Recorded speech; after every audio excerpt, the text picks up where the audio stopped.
함께 인사 나누십니다. 합장, 경례. 반갑습니다. 지난 한 주도 모두 편안하시고 행복하셨습니까? 제가 세상에 태어나서 이 회상과 함께한 시간이 좀 됐습니다. 어른들 계시는데 죄송하지만 많은 교단사에 중요한 일이 있었는데 더듬어 보면은 일대 36년 결산 총회가 있었을 텐데 그때는 제가 이 세상에 없었어요. 한참 6.25 전쟁이 일어나서 성업봉찬을 미루셔서 원기 38년에 그 기념대회를 한 기록을 제가 봤습니다. 그러면 그때는 저는 아마도 혹시 어머니 뱃속에서 참여를 했지 않았을까 그런 생각을 해요. 그 추측입니다. 그리고 이제 교단 반세기를 기해서 반백년 기념 성업을 준비해서 51년의 행사를 한 게 아니고 그때는 55주년 기념대회를 했죠. 그러니까 반백년을 기념하는 대회가 원기 56년에 원광대학교 운동장에서 기념대회를 했는데 그때는 고등학생으로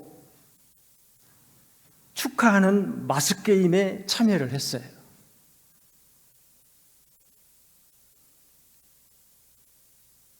이제 출가를 해서는 이제 이대말 성업봉찬 원기 73년에 그때는 주임 교무로 참여를 했습니다. 세월이 그렇게 흘러갑니다. 이제부터는 우리가 궁금해하는 100주년 한번 더듬어 보겠습니다. 그 이후로 제가 크게 맞이한 일이 소태산 대종사님 탄생 100주년 기념. 그게 원기 76년 서기로 하면은 1991년인가 그랬습니다. 그 대회를 참여를 했고 그 다음에 이루어진 게 100주년 기념 행사가 정산종사 탄생 100주년 기념대회가 있었어요. 그게 원기 85년 서기 2000년으로 기억하고 있습니다. 그리고 100주년이 또 하나 있어요. 뭐가 있습니까? 대산종사 탄생 100주년이 있었습니다. 대산종사 탄생 100주년 기념대회는 영무전 광장에서 무대를 지금 보는 쪽에다가 설치를 해서 원기 99년 그러니까 2014년 그때 함께 참여를 했고 그 다음으로 넘어가 보니까 원불교 개교 100주년이 있습니다. 그렇죠? 그게 교단 창립 100주년 가장 큰 대회였는데 그것도 서울 상암 월드컵 경기장에서 전국 교도 5만여 명을 모시고 대회에 임했는데 그게 원기 101년도 2016년 일입니다. 그리고 그 다음에 100주년이 또 있습니다. 뭐가 있을까요? 영산 성지에서 법인성사 100주년 기념 기도회를 열었습니다. 그게 원기 104년 2019년 기억나시죠? 그 다음에 또 한 행사가 있습니다. 제법성지에서 교광선포 100주년 기념 법회를 봤어요. 거기도 참여를 했습니다. 이제 원기 109년도가 됐습니다. 금년에 100주년을 맞이하는 그 교단 연보를 보면은 교사에 이렇게 적혀져 있습니다. 원기 9년 3월에 대종사 서울에 행가하시다. 이렇게 이제 되어 있어서 서울에서는 서울교화 100주년을 기념하는 여러 가지 행사를 했습니다. 그리고 원기 9년에 4월 29일로 기록이 되어 있습니다. 불법연구의 창립총회 일이 보광사에서 했다. 그리고 5월 달에 진안 만덕산에서 12제자와 함께 한 달간 선을 놨다. 이렇게 기록이 되어 있습니다. 그래서 만덕산도 100주년 기념 법회를 받습니다. 이제 원기 9년 9월 달에 불법연구의 본관 건물을 착수를 합니다. 그리고 11월 새해상 총부 본관 건물 목조 초가 2동을 성조했다. 그게 지금쯤 될 것 같아요. 시절로 보면은 11월 달이니까. 이렇게 해서 그 당시에 고세를 기록에 어떻게 나와 있냐면 영산, 신흥, 김제, 전주, 부안, 서울, 진안 각지 회원 남자 60여 명, 여자 70여 명, 합 130여 명, 전도 출신자 13분 이렇게 기록이 되어 있습니다. 이게 원기 9년도의 그 교사에 기록되어 있는 내용입니다. 그런데 또 하나의 100주년이 저에게는 있습니다. 저희 가족들에게도 금년이 또 하나의 100주년이 되는 해이기도 해요. 건타원 손학경 상할머니하고 추타원 조창원 할머니가 대종사님을 뵙고 입교한 해가 원기 9년도입니다. 그게 갑자년입니다. 1924년. 대종사님을 친견하시고 바로 이 회상에 입문한 해가 원기 9년도예요. 그러니까 저희 집안의 내력도 지금 100주년이 된 겁니다.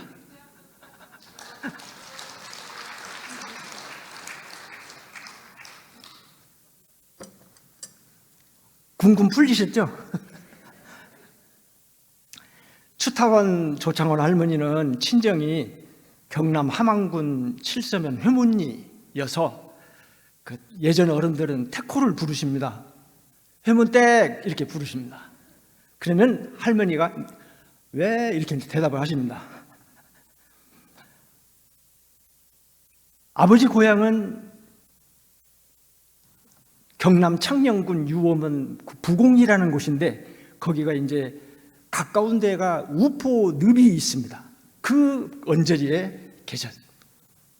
어머니 고향은 경북 상주군 의서면 봉강리라고 하는 곳에서 시집을 오셨습니다.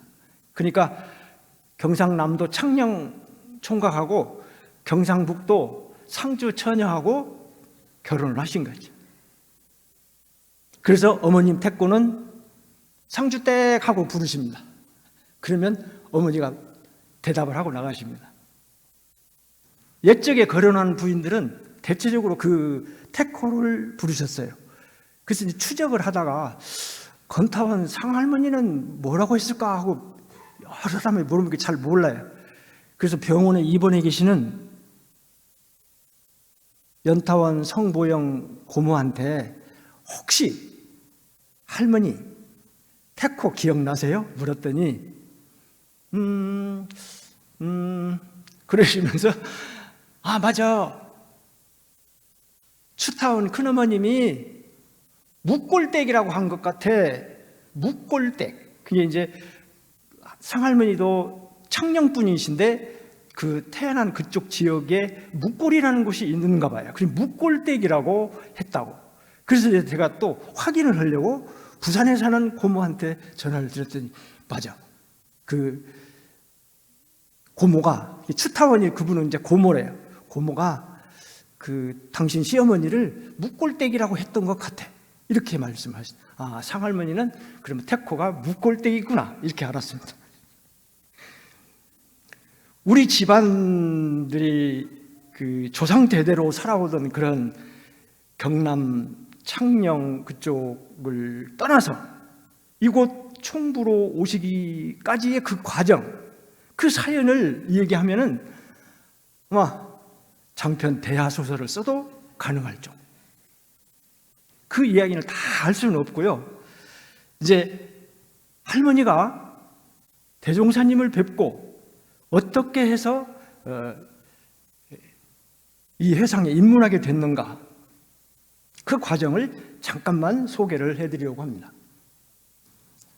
한참 익산 본관 건물이 건설 중이던 그 시절이죠. 원기 9년이니까 추측해 보면, 당시 할머니는 친정 조카가 증상교 개통의 마지막 교주가 되어서 태을도에서 무국도로 교명을 바꾸고 수만 신도를 거느리는 그런 처지이면서 할머니는 그 도주의 고모가 되시니까 고문같이 역할을 하고 계셨고, 성산 할아버지는 그 사돈간이지만 믿고 맡길 수 있는 사람이 성산 할아버지였던 것 같아요. 그러니까 재무 담당으로 맡겨놓으셨어요. 그렇게 이제 무국도에서 주역으로 활동하던 그 시절에 할머니가 하루는 원평을 나갔다가 한참 내왕이 뜸했던 박물장수라고 하는 분을 만납니다. 경남 통영 사람 박물장수 장씨를 만납니다. 그분이 누구냐? 이타원 장적조 선진입니다. 이게 그분도 내내 같은 교인이었어요. 이만갑 선진이라는 이런 분들이 다 그 무국도의 그 교인들이었어요. 친구처럼 지내던 터입니다. 오랜만에 만나서 그간 어디 가서 뭐라고 있었어? 하고 물으니까 그 말이 나오기가 기다렸다는 듯이, 나는 경상도 말로 하십니다. 천상천하 유아덕전 토솔천의 생불님을 뵙고 거기에 입참해서 제자가 되어 공부 중이라고. 맞습니까? 그렇게 자랑을 하시는 거예요. 그러니까 할머니가 무슨 말을 하는겨? 하면서 책망한지 따지니까 이타원 그 장적조 선진님은 내 말이 믿었지 않거든, 목벨내기 할까 예?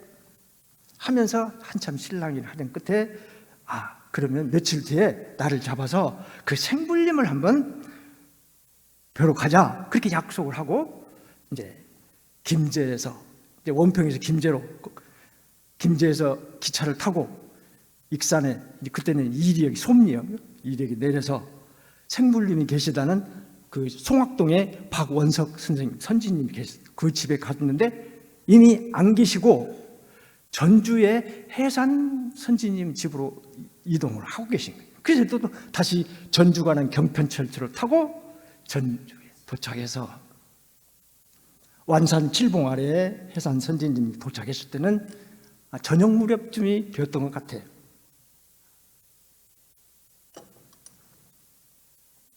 생불님이란 분이 뜰 앞에 뚝뚝 거니시는데 할머니가 다 한번 이렇게 뒷모습을 보니까 보통 사람 같지가 않아. 보통 사람은 같지 않아. 확연히 다른 분이라는 것을 느꼈어요.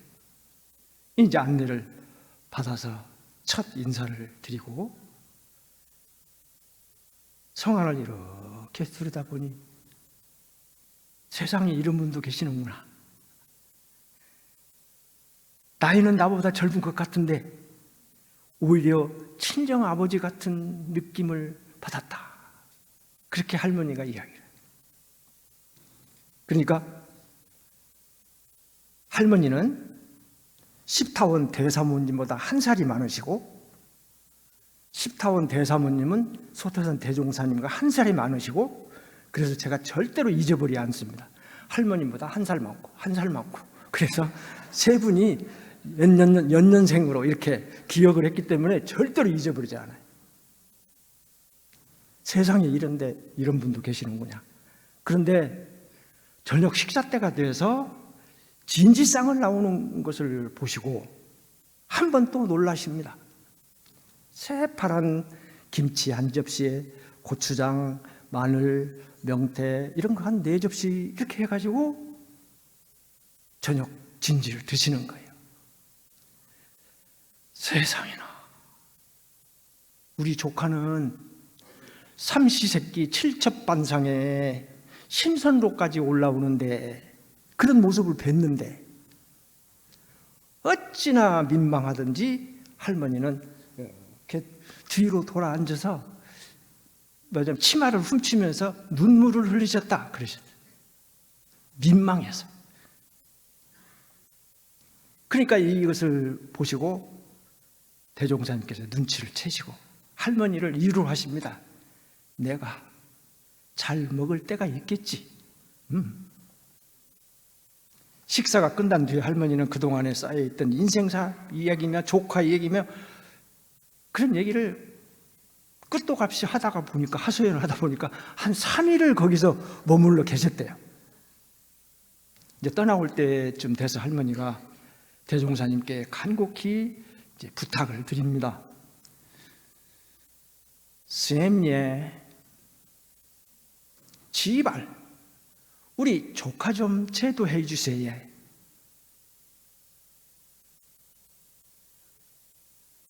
생불님은 이렇게 말씀하십니다. 아니, 물에 빠져 같이 떠내려가면서 어떻게 물에 빠진 사람을 건져줄 수 있겠소? 하나라도 먼저 물에서 빠져나와야 건질 수 있지 않겠소?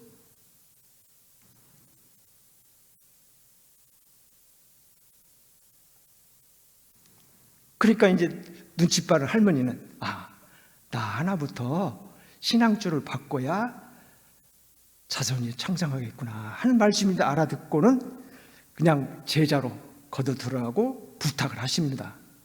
그러니까 대종사님께서 법명을 지어주시며 하시는 지난밤 꿈 얘기를 해주시는데, 내가 꿈에 방죽에서 흘러나오는 물에 송사리 떼가 함께 밀려 떠나온 것을 내가 봤어. 그런데 해문댁이 송사리를 떠서 방죽에다 다 넣어서 또 살려주대. 오늘 해문댁이 입회하는 것을 보니 해문댁으로 인해서 많은 사람들이 제대로 받겠구만 하시면서 이제 제자를 시켜서 불명점을 주시는데, 그 법명이 창성할 창자, 빛날 환자, 창환이라는 법문을 주신 거죠. 너의 자손이 창성하리라.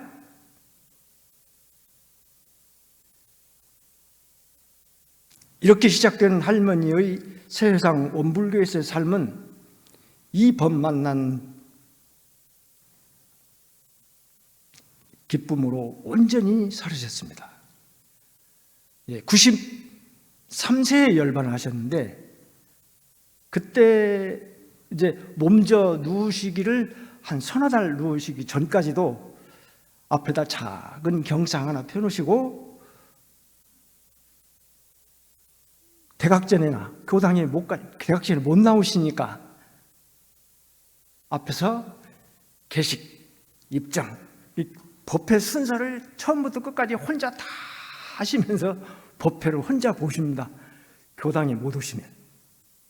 이제 주로 그때는 대각전에 저 법회를 보실 때인데 거기 앉아서 그렇게. 그리고 큰 행사가 있으면 손자들을 불러요.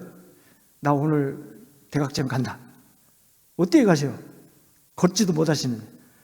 리어카 태워라. 그래서 리어카에다가 방석 하나 깔고 태워서 이제 밀고 대각선에 올라갑니다. 올라갈 때는 또 어떻게 해요? 저희들이 힘이 있으면 등에다 업고 도객선에 내려드리고,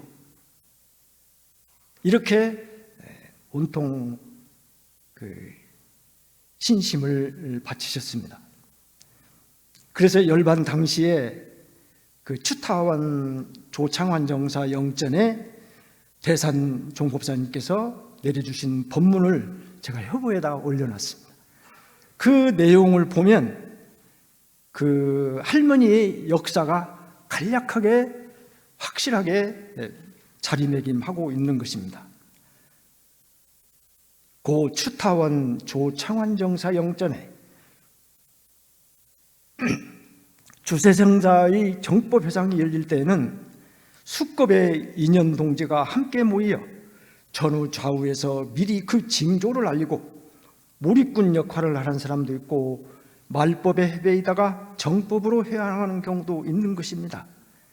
그렇기 때문에 서가모니 부처님 회상이 열릴 때에도 마가섭을 비롯하여 많은 제자들이 외도를 행하다가 그 제자들을 거느리고 귀하였으며, 태종사님 회상에서도 많은 제자들이 몰입꾼 역할로 또는 외도에서 방황하다가 정법에 귀한 예가 많습니다. 이와 같이 추타원 조창환 법사도 당시 한 종교단체 교주의 고모로 천자의 일을 누리는 생활을 같이 하는 처지인데도 대종사님을 한 번 배운 후 바로 새 세상의 새 부처님을 알아보시고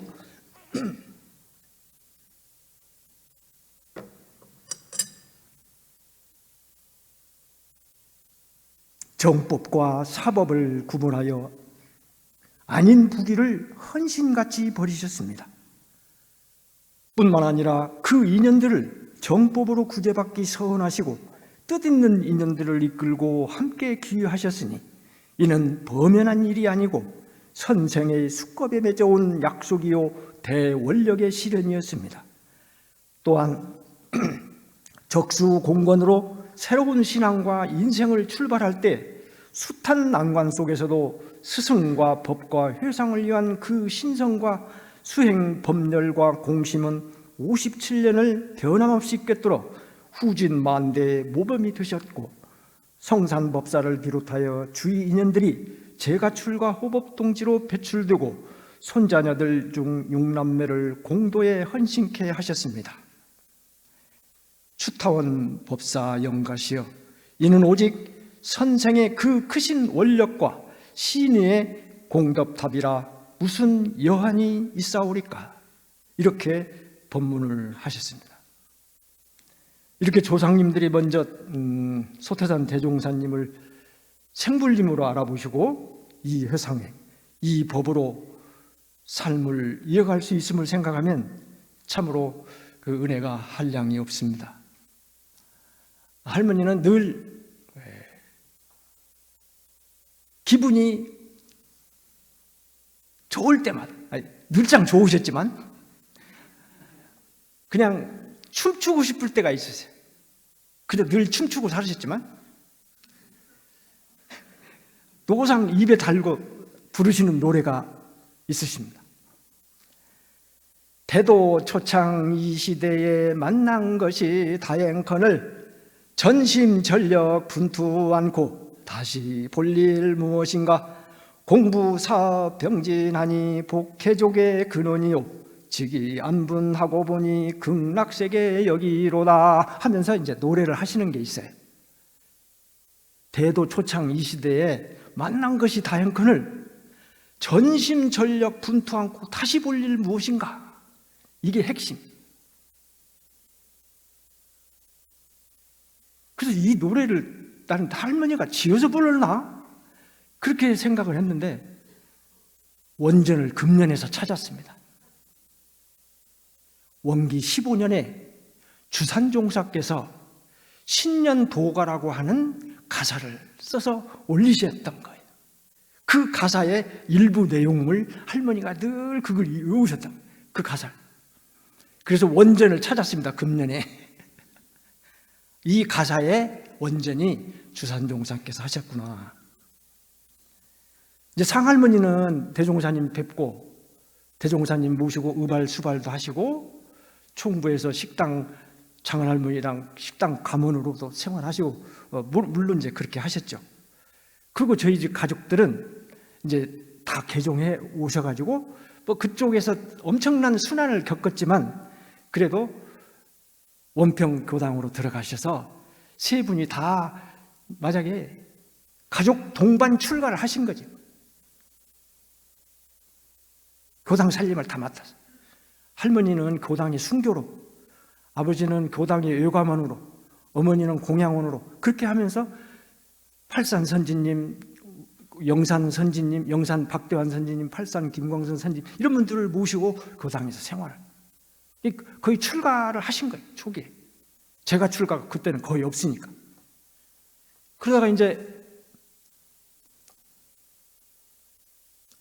자녀들이 하나, 둘 태어나기 시작하니까 공과 생활을 하실 수가 없으신 거예요. 그래서 어쩔 수 없이 이제 교당 옆으로 사가를 옮기셔서 평생, 그때는 이제 금산지부입니다. 김제가 금산에서, 금산 원평, 금산면 그래서 시작했기 때문에 금산지부예요. 김제지부가 초기에는 금산지부에서 그렇게 활동을 하시다가 1950년대, 그러니까 해방 이후에 이제 총부 부근으로 이사를 오셔요. 그러니까 아마 이거 확실치는 않아요. 제가 종법사님한테 안 물어봤어요. 앙산 종법사님은 원평이 아니고 진타원 성익진 누님까지만 원평에서 태어나시고 그 뒤로는 이제 이쪽 신곳이라는 곳으로 이사를 왔어요. 저 신용교당 있는 그 동네. 거기서 이제 아마 종법사님은 태어났을 거예요. 저는 기찻길을 넘어서 이제 막내하고 저하고는 이렇게 태어나고.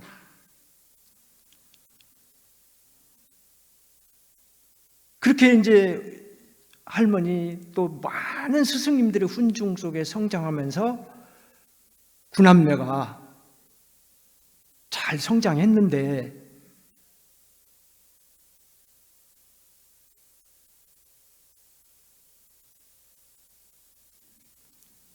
제가 6살 때쯤인 것 같아요. 6, 7, 초등학교 들어가기 전이니까. 그때 이제 어머님이 돌아가시고. 그러니까 불안매를 놔두고, 이제 학타원 큰 누님은 교학과 학생 시절이었을 것이고, 그 다음에 고등학생, 중학생, 초등학생, 초등학교도 들어가지 않은 저하고 동생. 그래서 이제 이런 상황을 총부 그때 어른들이 와서 초상을 치르는 걸 보니까 이건 우리 가정 초상이 아니고 총부 초상 치렀다고 그러시죠.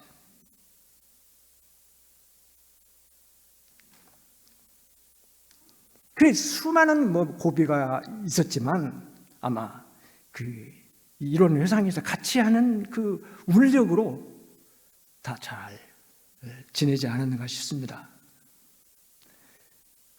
예전에 벌써 오래전 얘기인데 한 열반하신 성타원 이성신 종사님께서 생전에 한번 저를 부르시더라고요.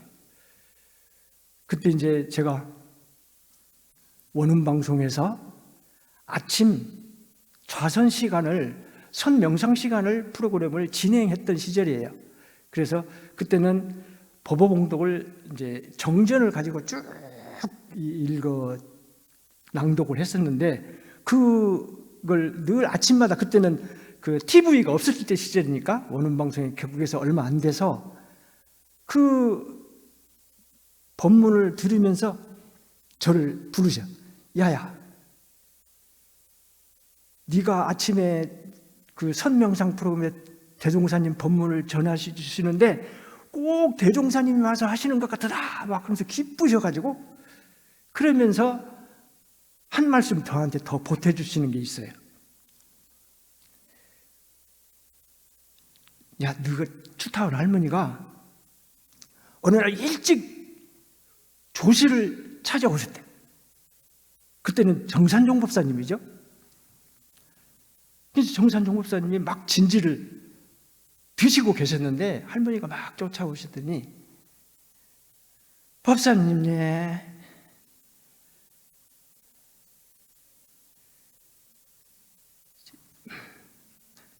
저희 준현이가 몹쓸 병이 들었어요. 예. 웃자면 좋겠습니까? 하고 여쭈니 정산종사님이 조반 드시는데 그 말씀을 들으신 후에 한숨을 푹 내쉬더니 뒤로 이렇게 돌아 앉으셔서 낭루를 하셨어. 그 광경을 그 이성신 성타원 종사님께서 그 광경을 목도를 하신 거예요. 그리고 그 광경을 목도하면서 저한테 얘기해 주시면서, 그런데 너희들이 이렇게 잘 커서 세상에서 이렇게 살아줘서 정말 고맙고 대견하다, 이렇게 칭찬을 해 주시더라고요.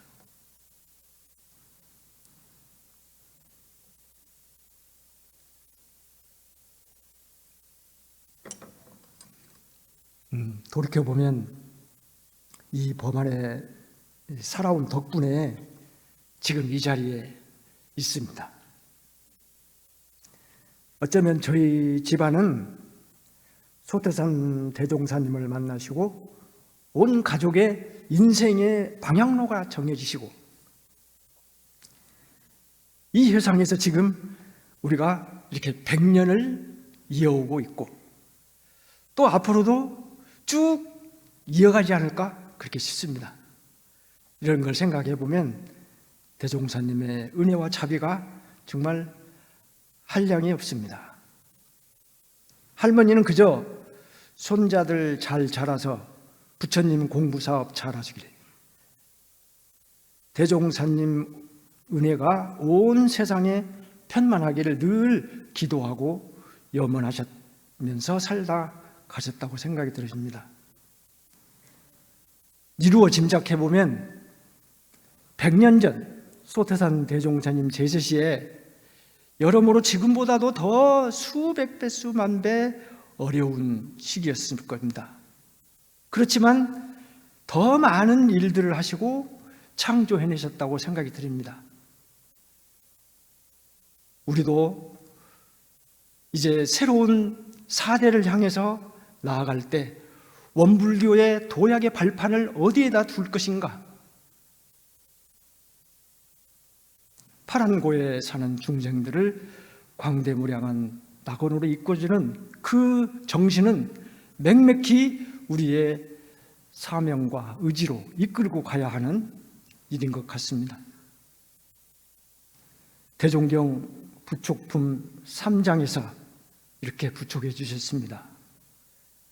대종사님께서 열반을 1년 놔두시고 그동안 진행해 오던 정전의 편찬을 자주 재촉하시며 감정의 붓을 들이시매 시간이 밤중에 미치는 때가 잦으시더니 드디어 성편됨에 바로 인쇄에 붙이게 하시고 제자들에게 말씀하시기를, 때가 급하여 이제 만전을 다하지는 못하였으나 나의 일생 포부와 경륜이 이 대요는 이 한 권에 거의 표현되어 있나니 삼가 받아 가져서 말로 배우고 몸으로 실행하고 마음으로 증득하여 이 법이 후세 만대에 길이 전하게 하라.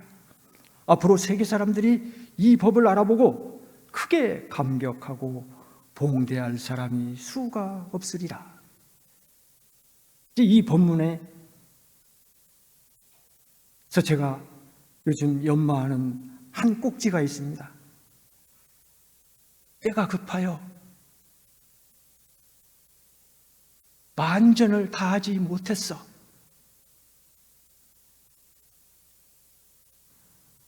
그게 무슨 말씀일까? 이 본의가 무엇일까?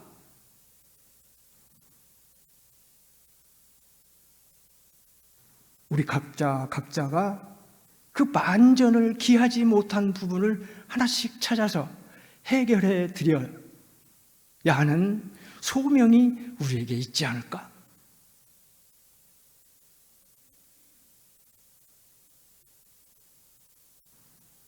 그 소명을 발견해서